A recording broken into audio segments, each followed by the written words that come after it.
What is good, you guys? NWA here, Nurse Pat. We dropping some heat. I know it's been a while. I'm sorry. It's just been super busy with this ED training and all the readings gotta do and just things going on, you know, events and Halloween and all that. But basically today I got a day off, so I'm gonna get a lot of things done. This video is gonna touch up on what I've seen so far in terms of the differences between a floor nurse and an ER nurse, because it is very different, very different.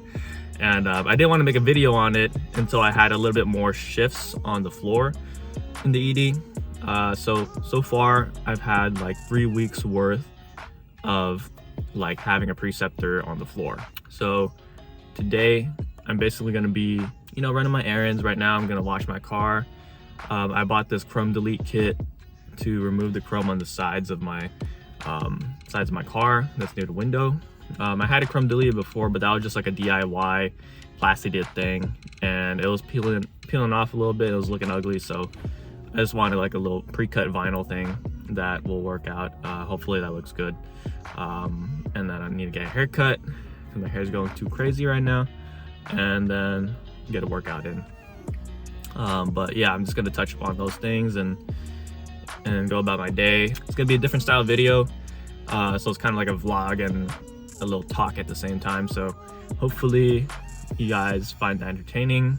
Let me know if you like these style videos or you just like the sit down ones better, because those ones are like a little straight to the point and whatnot. These are a little bit of like, I don't know, like a hybrid video. Just want to try it out.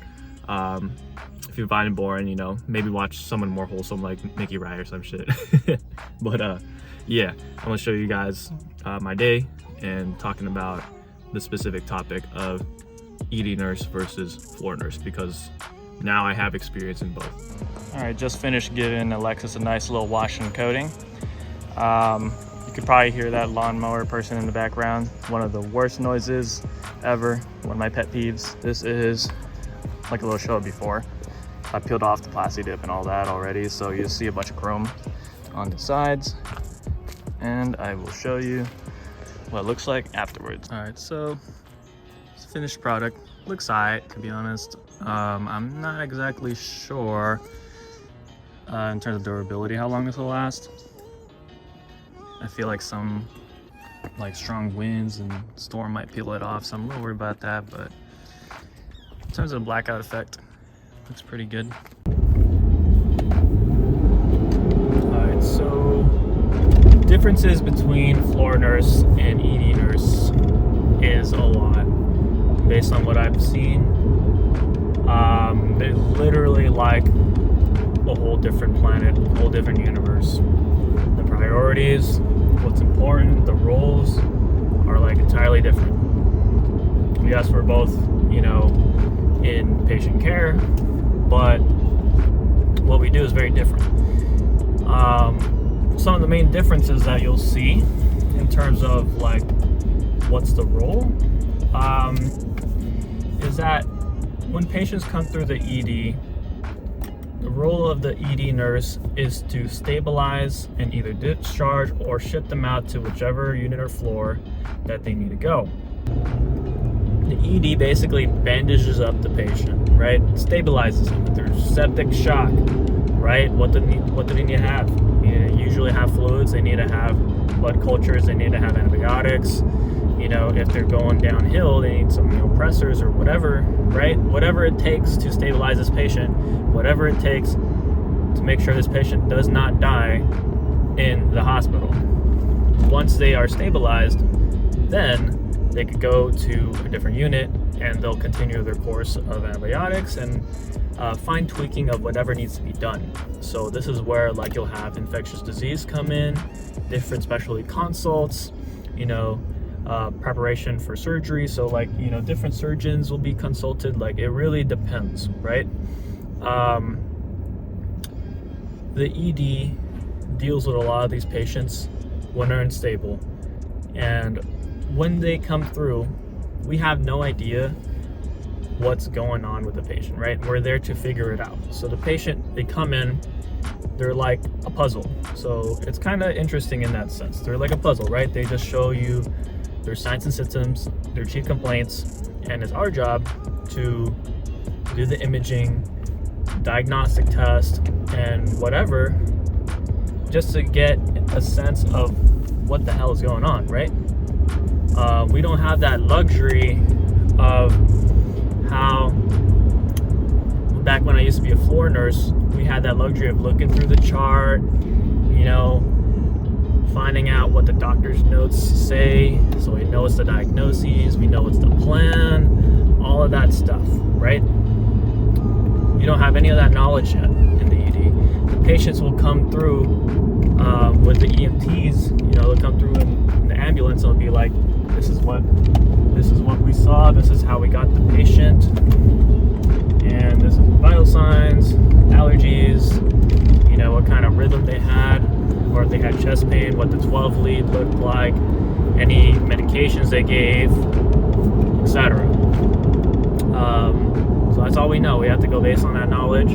For my floor nurse folks out there, like back when I was in float pool, I hated getting like a direct admit. Direct admit is when the patient goes directly from wherever their, you know, doctor's visit or home to the unit. They bypass the ED. I hated those because literally you have to do everything, right? You have to start their IV. You don't know exactly what's going on with the patient. You have to wait for the doctor's orders, etc. That's what it feels like when you get a patient every single time in the ED. So you gotta work them up. You gotta get a line started. You gotta do this and that. Like, it's a big learning curve for me because I'm so used to being a floor nurse. I've been on the floor for about 3 weeks now, so I've been gradually getting better. One of the things that's like slowing me down quite a bit is IV insertion, because on the floor we get like once a week practice in an IV. The IVs are already there when we start a shift most of the time, so I suck at IVs, right? I was considered like okay, or you know, better than average on the floor, but in the ED I'm like a total noob, and they're getting these like crazy IV lines, and I'm just like, how the hell did you get that? Like, you know, getting some on the middle finger, like I don't know, dude, like it's crazy. My preceptors are amazing. They're so good at what they do. Another thing that I should talk about is the prioritization aspect, right? What's important to the ED nurse is very different, because they think about stabilization. They don't care about other random stuff, right? They get annoyed if the floor nurse will ask them, oh, why didn't you guys replace the potassium? Why didn't you guys replace the magnesium? I'm here to tell you right now, we don't care. Let me tell you something. We don't care. Unless the patient is at critical values or they're throwing an arrhythmia, they're not gonna do shit. They don't care. The ED doctors do not care about that. That's gonna be the admitting doctor's decision to make. So as long as they're not like in an arrhythmia, they're not gonna do anything about it. Or if like their blood pressure is high or low, you know, like asymptomatic, they're not gonna really care a whole lot. But when you're on the floor, you're like, oh, this is bad, you know, like, oh, blood pressure, gonna stroke out. No, it's not like that, you know. Like I've seen like so many strokes already in the ED, and like their blood pressure's through the roof, right? When I'm on the floor, like whenever you have a systolic that's like over 160, over 180, I'm like, oh shit. You know, over in the ED, it's like so common. It's like whatever, you know. The people that I see having strokes, they be in like, you know, 220s and shit. So it's like, just whatever. I'm just finding parking. I'm about to hit the gym at the moment. Basically, doing a full body workout today. Gonna focus on squats, bench, variation of deadlift, and probably some pull-ups. So I'm gonna show you that, and I'm gonna continue this talk afterwards.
All right, so I finished my workout and I showered. My plan was to get a haircut right after.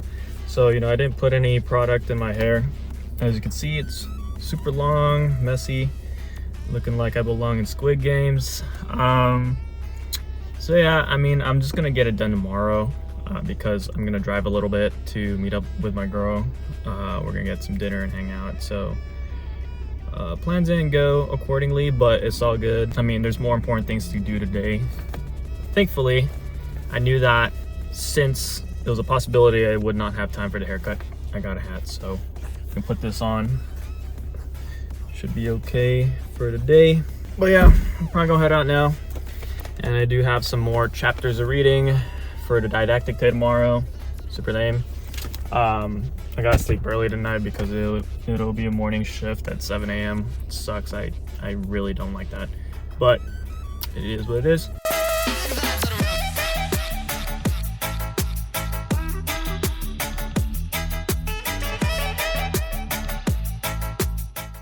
Alright, so I didn't have time last night to film and close up the video because basically we watched a movie and then I had to drive back home, and the chapters for my readings took a little bit longer than expected.